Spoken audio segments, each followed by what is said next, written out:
Good morning friends. Last video में मैंने discuss किया था अपकमिंग जेलेट मार्च 2026 में जो होने वाला है उसके सिलेबस के बारे में। ठीक है, 4 सेक्शंस मैंने बताए थे। पहला था चाइल्ड डेवलपमेंट एंड पेडागोगी, दूसरा था उसमें लैंग्वेज 1, तीसरा language 2, regional language, and fourth was आपका जो सब्जेक्ट पेपर है आइदर एसएसटी या फिर मैथ साइंस। ठीक है, तो आज हम लोग सेक्शन 1 का डिटेल डिस्कशन करेंगे कि उसमें कौन से टॉपिक्स आते हैं। हमारा क्या सेक्शन था? वो पहला चाइल्ड डेवलपमेंट एंड पेडागोगी, ये हमारा पहला सेक्शन था जो 30 मार्क्स का आता है जेटेड के एग्जाम में। इसके अंदर कुछ टॉपिक्स आज मैं डिस्कस करूंगी जो आप जिससे आपको सवाल पूछे जाएंगे जेटेड के एग्जाम में। ठीक है, इसमें बहुत सारे टॉपिक्स है जिसको आपने बीएड में ऑलरेडी पढ़ चुका है। ठीक है, पढ़ा था आपने बीएड में, बीएड के सिलेबस के अंदर ही सारा टॉपिक्स आता है। तो ये टॉपिक्स मैं आपको बता रही हूँ जिससे मैक्सिमम क्वेश्चंस पूछे जाते हैं। ठीक है, पहला टॉपिक है उसमें theories of learning and development.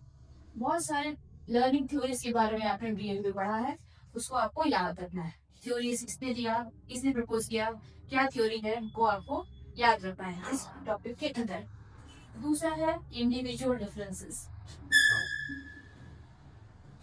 Individual differences, बच्चों के क्या क्या डिफरेंसेस होते हैं उस हिसाब से कैसे उनको पढ़ाना वो डिफरेंसेस। थर्ड है teaching learning process, teaching learning process. Fourth है आपका assessment and evaluation techniques, assessment and evaluation techniques. फिर we have inclusive education, inclusive education and children with special needs. इस तीन टॉपिक्स के अलावा एक है RDE ऐप। इस ऐप को आपने पूरा याद रखना है। RDE ऐप का सुना ही हुआ, वो अच्छी तरह से याद रखना है। और अभी जो रिसेंट सिलेबस में ये ऐड किया गया है 10EP 2020 new education policy 2020, definitely आपको याद रखना है इस सेक्शन के अंदर। ठीक है, आज के वीडियो के लिए थैंक यू।